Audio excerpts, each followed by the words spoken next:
अस्सलाम दोस्तों, इनसाइड पे मौजूद अगर मैं कुछ जान देते इमरान खान ने बाज़ाब्ता तौर पर अपना लॉन्ग मार्च खत्म करने का ऐलान कर दिया और इस बात का भी ऐलान कर दिया कि वो इस्लामाबाद नहीं जा रहे। अलबत्ता इमरान खान साहब ने आज की तकरीर में यकीनी तौर पर अगर ये इस बात पर सियासी या नज़रियाती इख्तलाफात अपनी जगह पर, लेकिन उन्होंने हकीकी मानों में मौजूदा हुकूमत के सिस्टम के ऊपर या मौजूदा जो इस वक्त निज़ाम चल रहा है इसके ऊपर एक ख़तरनाक हमला करने का फ़ैसला किया है। और उन्होंने आज फैज़ाबाद पर होने वाले जलसे में इस बात का ऐलान भी कर दिया है कि वो जनाब अपनी दोनों की दोनों जो सूबाई हुकूमतें हैं उसको या तो अब वो ख़त्म करने जा रहे हैं या असम्बलियों से बाहर निकलने जा रहे हैं। उन्होंने इस बात का वाज़े और दो टोक अंदाज में ऐलान नहीं किया कि उनके जो चीफ मिनिस्टर्स हैं यानी पंजाब में चौधरी परवेज़ इलाही और खैबर पख्तूनख्वा में महमूद खान वो असम्बली तोड़ने की एडवाइस गवर्नर साहबान को भिजवाने का फ़ैसला कब करेंगे। अलबत्ता उनका ये ज़रूर कहना है कि जनाब ये वाला फ़ैसला मैंने कर लिया है कि हमने इस सिस्टम में नहीं रहना, हमने इन असम्बलियों में नहीं रहना। इसका मतलब ये है कि इमरान खान साहब असम्बलियों यानी खैबर पख्तूनख्वा और पंजाब की असम्बलियों को तहलील करने का इरादा नहीं रखते। वो ये चाहते हैं कि ये असम्बलियाँ अपने ही बोझ से गिर जाए नीचे और टूट जाए, क्योंकि जब अक्सरियती जमातें वहाँ पर मौजूद नहीं होंगी तो फिर ये सिस्टम चल नहीं पाएगा। और अगर पंजाब और KPK की असम्बलियाँ डिज़ोल्व हो जाती हैं तो फिर नेचुरली अगले 3 से 4 माह के अंदर इंतखाबात का माहौल बन सकता है, इसके अंदर कोई दो राय नहीं है। लेकिन इसके लिए सबसे ज़रूरी फैक्टर क्या है, वो है चौधरी परवेज़ इलाही साहब। यानी इमरान खान साहब की ये जो गेम, ये जो ताश उन्होंने लगाई है, इस ताश के अंदर जो सबसे बड़ा जोकर है वो है चौधरी परवेज़ इलाही साहब। और चौधरी परवेज़ इलाही साहब का फैसला, हतमी फैसला, वही सबसे ज़्यादा अहम होगा। और अब अगर मेरी पिछली वीडियो जिसके अंदर मैंने आपके साथ जिक्र किया था कि बड़े चौधरी के बाद निक्के चौधरी ने भी इमरान खान साहब के साथ हाथ कर दिया, तो अब ये सारी गेम अब आपको बहुत आसानी के साथ समझ में आनी चाहिए। चौधरी परवेज़ इलाही साहब ने जिस वक्त से इमरान खान साहब ने अपने इhtजाजी मुहिम का आगाज़ किया हुआ है उस वक्त से लेकर अब तक एक दिन के लिए चौधरी परवेज़ इलाही साहब हों या मोनस इलाही साहब हों, दोनों एक भी दिन के लिए आपको इमरान खान के कंटेनर या लॉन्ग मार्च में नज़र नहीं आए। इसका मतलब ये है कि इन दोनों साहिबान ने इमरान खान साहब के इस एहतजाज से दूरी इख्तियार की। इसके साथ साथ गुज़िश्ता 2 दिन के अंदर जो इशारे और ख़बरें मिल रही हैं उसके मुताबिक इस बात पर गौर किया जा रहा है कि पंजाब में जो हुकूमत है उसकी तब्दीली कर दी जाए। ये ख़बरें भी आ रही हैं कि आसिफ अली ज़रदारी साहब लाहौर आ रहे हैं और लाहौर आने के बाद यहाँ पर जो हुकूमत की तब्दीली है उसके अमल का आगाज़ होगा। उसके बाद एहसन इकबाल साहब, उसके बाद जनाब ख्वाजा आसिफ साहब और दीगर तमाम जो लीगी क़यादत है वो इस बात पर मुसर है कि जनाब अगले चंद दिन के अंदर अंदर ही पंजाब के अंदर कोई तब्दीली आने वाली है। अब अगर पंजाब में कोई तब्दीली आनी है तो उसके लिए जो वाहिद रास्ता है वो है मुस्लिम लीग काफ का रास्ता। मुस्लिम लीग काफ अपने 10 वोट लेकर इस बेंच से उठकर इस बेंच पे आ जाए, यानी इमरान खान साहब की सपोर्ट से हटकर वो PDM या हुक्मरान इत्तेहाद की सपोर्ट में आ जाए तो यहाँ पर PTI अपोजिशन में बैठ जाएगी और हुकूमत फिर जो है चौधरी परवेज़ इलाही साहब की ही रह जाएगी। और इसी फार्मूले के ऊपर मेरा ख्याल है शायद अमल हो रहा है। ये जो चौधरी बरादरान यानी चौधरी शुजात हुसैन साहब और चौधरी परवेज़ इलाही साहब ये जो good cop bad cop game खेल रहे थे, इस गेम का भी अंजाम अब होने वाला है। और अब हतमी तौर पर अगर इमरान खान साहब वाकई अपने इस ऐलान में संजीदा हैं, अगर वो अगले चंद दिन के अंदर, अगले चंद घंटों के अंदर या अगले चंद हफ्तों के अंदर भी इस बारे में हतमी फैसला कर लेते हैं कि जनाब हमने अब इन असम्बलियों से इस्तीफ़े देने हैं, बाहर निकलना है, या मुतल्लिका चीफ मिनिस्टर्स जो हैं वो अपने अपने जो सूबाई गवर्नर्स हैं उनको असम्बलियों की तहलील की एडवाइस भेजेंगे, तो फिर सूरत हाल यकीनी तौर पर बदल जाएगी। लेकिन सबसे इम्पॉर्टेंट रोल होगा इसमें चौधरी परवेज़ इलाही साहब का और चौधरी परवेज़ इलाही साहब की जमात का। क्योंकि अगर उन 10 लोगों को यानी मुस्लिम लीग काफ के 10 लोगों को इस बात का यकीन हो जाए कि जनाब साड़ी अगली सीटां भी बच जाएंगियाँ, तो फिर उसके नतीजे में वो किसी भी सूरत जो है वो इमरान खान साहब के इस मंसूबे का हिस्सा नहीं बनेंगे। और चौधरी परवेज़ इलाही साहब यकीनी तौर पर ये चाहेंगे कि उनको मज़ीद कुछ वक्त मिले ताकि वो अपनी जमात को यहाँ पर मजबूत कर सकें।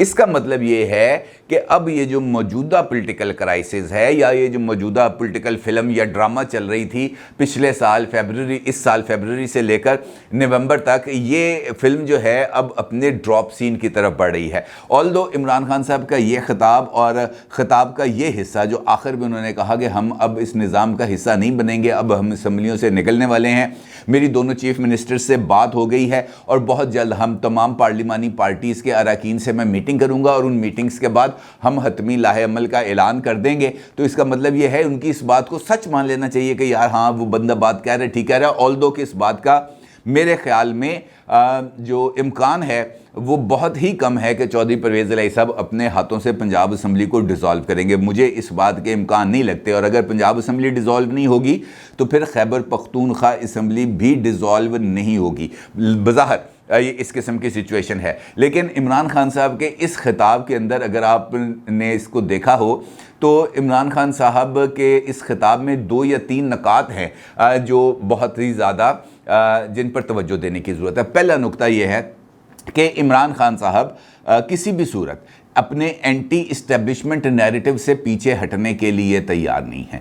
वो आज भी इसी बात का अदा कर रहे हैं कि मुझे निकालने में या मेरे खिलाफ तहरीक अदम एतमाद जब आई थी तो उसको नाकाम बनाने में इस्टेब्लिशमेंट ने अपना रोल प्ले क्यों नहीं किया, जो बकौल इमरान खान साहब ये ज़रूरी था। और अगर इस्टेब्लिशमेंट ऐसा करती तो आज इमरान खान साहब ईवान इक़्तिदार में होते और वो वज़ीर आज़म होते। लेकिन उनका ये कहना था कि जनाब इस अमल को नहीं रोका गया क्योंकि बंद कमरों में फैसला कर लिया गया था और ये फैसला कर लिया गया था कि इन लोगों को, इन चोरों को, इन डाकुओं को, इन लुटेरों को यानी शरीफ फैमिली को और जरदारी फैमिली को इनको हमने NRO देना है, लिहाजा इनको NRO दिया गया और इसके लिए मुझे बली का बकरा बनाकर चढ़ा दिया गया। ऑल्दो उनका ये कहना था कि मैं बली का बकरा नहीं बना बल्कि मैं उनके लिए एक नाइटमेयर बन गया हूँ, एक डरावना ख्वाब बन गया हूँ जो अब हर वक्त उनको डराता रहता है। और इसके साथ साथ जो दूसरा नुक्ता है मेरी नज़र में इमरान खान की स्पीच के अंदर, वो उनका दूसरा नुक्ता भी इसी चीज़ पर बेस करता है, यानी एहतसाब पर और एहतसाब में आने वाली रुकावटों पर। उसके अंदर उन्होंने फिर एक मरतबा इस्टेब्लिशमेंट को ही आड़े हाथों लिया है और उनका ये कहना है कि जनाब, बल्कि उन्होंने दावा किया कि मैं नैब मेरे कंट्रोल में नहीं था और मैं ये कोशिश करता था कि जनाब इन लोगों को हम कानून के शिकंजे में लेके आए, इनको ब्रॉट टू बुक करें, इनके ख़िलाफ़ जो है वो केसेस करें, इनको जेलों में डालें। लेकिन नैब वाले आके मुझे ये कहते थे कि जनाब कम साढ़े तो पारा है, ये हम नहीं कर सकते क्योंकि अभी हुक्म नहीं आया। और उनका ये मानना था इमरान खान साहब का, ये हुक्म सिर्फ और सिर्फ इस्टेब्लिशमेंट की तरफ से आना था। लेकिन इस्टेब्लिशमेंट के लिए करप्शन बहुत बड़ा मसला नहीं थी। जब मैं उनसे कहता था कि जनाब ये इन लोगों को आप पकड़ते क्यों नहीं हैं, इन लोगों को जेलों में क्यों नहीं डालते, तो वो कहते थे कि छोड़े इमरान खान साहब इस बात को, आप इकॉनमी पर तवज्जो दें, इकॉनमी इस वक्त बहुत बड़ा मसला है। अब ऑल्दो के इमरान खान साहब भी इस बात को मानते हैं कि इकॉनमी बहुत बड़ा मसला है, क्योंकि वो ये कहते हैं कि अगर मौजूदा हुकूमत रही तो वो जो मुल्की मईशत है वो दलदल में उतल चुकी है और वो मज़ीद धनती चली जाएगी, क्योंकि इस वक्त रेमिटेंसेस कम हो गई हैं, एक्सपोर्ट्स गिर गई हैं, इंडस्ट्री बंद हो रही है, जो फॉरेन करेंसी रिजर्व्स हैं वो नीचे आ रहे हैं। और इसके साथ साथ वो ये कह रहे हैं कि हमारे जो डेट्स हैं वो आगे बढ़ रहे हैं, वो खासी हद तक आगे बढ़ गए हैं, लिहाजा इस सूरत हाल में मुल्क को चलाना बड़ा मुश्किल काम है। अब एक जानिब वो कहते हैं मुल्क को चलाना बड़ा मुश्किल काम है, दूसरी जानिब वो कहते हैं कि मुझे इक़्तिदार दिया जाए। और उसके साथ साथ उन्होंने फिर करप्शन की बहुत ज़्यादा डेफिनेशंस अपनी तरफ से बयान की। लेकिन मैं हैरान हो गया वैसे देख कर कि इमरान खान साहब जिस वक्त करप्शन के ऊपर बहुत बड़ा लेक्चर दे रहे थे, बड़ा मिसालें दे रहे थे, कभी इधर की कभी उधर की, कभी इस्लामी तारीख की, कभी मौलाना रूमी की, इधर उधर की मिसालें दे रहे थे, तो जिस कुर्सी के ऊपर बैठकर वो तकरीर कर रहे थे वो तस्वीर आप इस वक्त अपनी स्क्रीन पर भी देख सकते हैं। उस तस्वीर के, उस कुर्सी के ऊपर यानी उसके टॉप के ऊपर एक सरकारी मोनोग्राम लगा हुआ था और उसके ऊपर लिखा हुआ था पोठोहार टाउन। यानी इमरान खान साहब के जलसे के अंदर जो फर्नीचर भी इस्तेमाल किया गया वो भी सरकारी ख़जाने से इस्तेमाल किया गया, सरकार का फर्नीचर इस्तेमाल किया गया, सरकार के वसाइल इस्तेमाल किए गए, सरकार की बत्ती इस्तेमाल की गई, सरकार की कुर्सी इस्तेमाल की गई, सरकार के बंदे इस्तेमाल किए गए, सारे के सारे पटवारी, तहसीलदार, माली, बेलदार, ये तमाम लोगों को, टीचर्स को वहाँ पर बुलाया गया और इमरान खान साहब उसी कुर्सी पर, जो सरकार की कुर्सी थी, सरकार की कुर्सी थी, उसके ऊपर बैठकर करप्शन के खिलाफ भाषण दे रहे थे, बड़े लंबे लंबे भाषण दे रहे थे। और उनके नज़दीक शायद ये करप्शन नहीं है, उनके नज़दीक करप्शन सिर्फ वो है जो आसिफ जरदारी साहब करेंगे या नवाज शरीफ साहब करेंगे।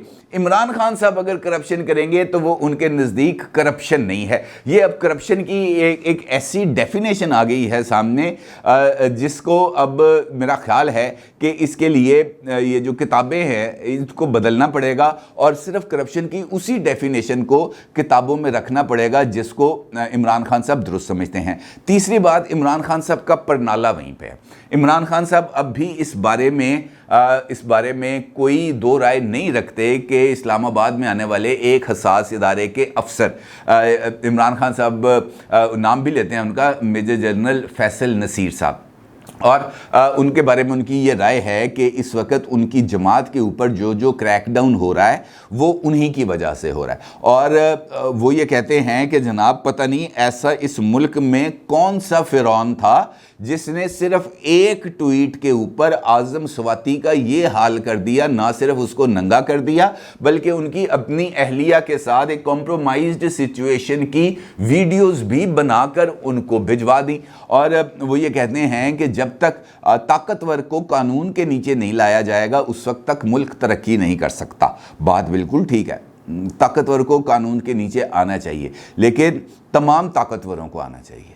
अपनी पसंद और नापसंद के ताकतवर को कानून के नीचे नहीं आना चाहिए कि मैं चूँकि ताकतवर हूँ लिहाजा मेरे लिए अदालत रात को 12 बजे भी खुलेगी और मुझे ज़मानत भी देगी। तो ताकतवर कौन हुआ? फिर जनाब मेरे ऊपर मुकदमे दर्ज होंगे, 16 FIRs होंगी, मैं किसी भी तफ्तीश में पेश नहीं होऊंगा लेकिन मुझे ज़मानत पर ज़मानत घर बैठे मिलती रहेगी। ताकतवर कौन हुआ? फिर जनाब के जो मेरे इक़दामात हैं उनको इम्यूनिटी दी जाएगी। ताकतवर कौन हुआ? ताकतवर कौन हुआ जो 112 तहाइफ को लेके हड़प कर गया? ताकतवर कौन हुआ जो 112 तहाइफ को लेकर हड़प कर गया, डकार भी नहीं मारी? लेकिन वो कहते हैं कि जनाब नहीं, ताकतवर मैं नहीं हूँ। मिसालें देते हैं बड़ी लंबी लंबी, बड़ी चौड़ी चौड़ी, लेकिन असूल कोई नहीं है। अब अगर इमरान खान साहब ने ये असूल बना लिए हैं तो फिर इन असूलों पर अमल दरामद भी होना चाहिए, बहुत ज़रूरी है। अलबत्ता इमरान खान साहब जो आउटगोइंग इस्टेब्लिशमेंट है और जो इनकमिंग इस्टेब्लिशमेंट है, दोनों के बारे में इमरान खान साहब का रवैया दुरुस्त नहीं है। और जिस तरीके से इस जलसे के अंदर तकारीर की गई, चाहे वो फवाद चौधरी की तकरीर हो, चाहे वो असद उमर की तकरीर हो, और चाहे वो शहबाज गिल की तकरीर हो या आज़म स्वाति की तकरीर हो, इन तमाम तकारीर से PTI ने जो टोन सेट की है ये टोन अब वैसी की वैसी रहेगी, इसके अंदर किसी तरह की कोई नरमी नहीं आएगी। लेकिन अगर पॉलिटिकली देखें इमरान खान साहब की तरफ से किए जाने वाले ऐलान को, और ख़ास तौर पर ये ऐलान कि वो इस्लामाबाद नहीं जाएंगे, वो अपना लॉन्ग मार्च और धरना कॉल ऑफ कर रहे हैं फ़िलहाल तक, और इसके साथ साथ वो अब इस सिस्टम से बाहर निकलने का सोच रहे हैं, वो असम्बलियों के अंदर मौजूद नहीं रहेंगे। तमाम उनकी जो अरकान हैं, चाहे वो प्रोविंशियल असम्बलीज़ के हैं, नेशनल असम्बली के हैं या सेनेट के हैं, वो इस्तीफ़ा दे के बाहर आएंगे तो फिर सिचुएशन बहुत ज़्यादा दिलचस्प हो जाएगी और यकीनी तौर पर ये एक सियासी तूफ़ान आएगा इसके नतीजे में। क्योंकि अगर वाक़यातन चौधरी परवेज़ इलाही साहब टिड्डो इमरान खान साहब के साथ हैं तो फिर वो इमरान खान साहब की इस कॉल पर लब्बैक कहते हुए बग़ैर किसी तामुल के असम्बलियों की तहलील की समरी के ऊपर या एडवाइस के ऊपर दस्तखत करके गवर्नर पंजाब को भेजेंगे और गवर्नर साहब इस समरी के ऊपर 72 घंटों के अंदर अंदर उस पर अमल दरामद करने के पाबंद होंगे, उसका नोटिफिकेशन जारी करने के पाबंद होंगे। अगर 72 घंटों के अंदर गवर्नर साहब की तरफ से कोई नोटिफिकेशन ना आया तो असम्बली तहलील तसव्वुर होगी। हाँ, अलबत्ता ये ज़रूर है कि अगर इमरान खान साहब का फ़ैसला ये होता है कि हमने असम्बली को तहलील नहीं करना, हमने जो अपने अरकान असम्बली हैं उनसे ये कहना है कि आप इस्तीफ़ा दे दें, तो फिर ये गेम चौधरी परवेज़ इलाही साहब के हाथ में रहेगी, कम से कम पंजाब के अंदर। क्योंकि इमरान खान साहब के इस फैसले में अभी तक इबहाम मौजूद है, इमरान खान साहब के इस फैसले में अभी तक क्लैरिटी मौजूद नहीं है। क्लैरिटी उस वक्त आएगी जब इमरान खान साहब हतमी तौर पर सलाह मशवरे कर लेंगे, अपनी पार्लिमानी पार्टी से मिल लेंगे और दोनों चीफ मिनिस्टर्स के साथ बात कर लेंगे और उस शख्सियत के साथ भी बात कर लेंगे जो छुट्टियां मनाने स्पेन चला गया है। तो फिर उसके बाद सिचुएशन क्लियर होगी। अलबत्ता मैं आपसे बार बार ये गुजारिश कर रहा हूँ कि इमरान खान साहब का ये ऐलान भी महज एक दर्शनी ऐलान होगा। चौधरी परवेज़ इलाही साहब किसी भी सूरत पंजाब असम्बली डिज़ोल्व नहीं करेंगे, और अगर पंजाब असम्बली डिज़ोल्व नहीं होती या पंजाब असम्बली से PTI के अरकान इस्तीफ़े नहीं देते तो फिर खैबर पख्तूनख्वा की असम्बली भी डिज़ोल्व नहीं होगी। ये भी इमरान खान साहब का एक फोका फायर होगा, एक फ्रेंडली फायर होगा। और इमरान खान साहब जिस तरीके से इस्लामाबाद जाने से उन्होंने गुरेज करते हुए वापसी का रास्ता इख्तियार किया है, इसी तरीके से मेरा ये ख्याल है कि इस फैसले में यानी 25 मई से नवंबर आ गया इमरान खान साहब के लॉन्ग मार्च पे, तो इसी तरीके से असम्बलियों की तहलील के लिए जो मुशावरत है वो भी मेरा ख्याल है मार्च अप्रैल तक चली ही जाएगी। और उसके बाद कोई इमरान खान साहब हतमी फैसला करने की पोजीशन में होंगे। उस वक्त तक रावी चैन ही चैन लिखता है। असल में गेम उसी वक्त सामने आएगी जब जो नई इस्टेब्लिशमेंट है वो अपने कदम जमाएगी और फिर पता चलेगा कि जनाब ये ऊँट किस करवट बैठेगा। उस वक्त तक इमरान खान साहब की सियासत सिर्फ और सिर्फ मिन्नतों तरलों तक ही महदूद रहेगी या इस रिक्वेस्ट तक महदूद रहेगी कि जनाब मुझे निकाल सकते थे तो मुझे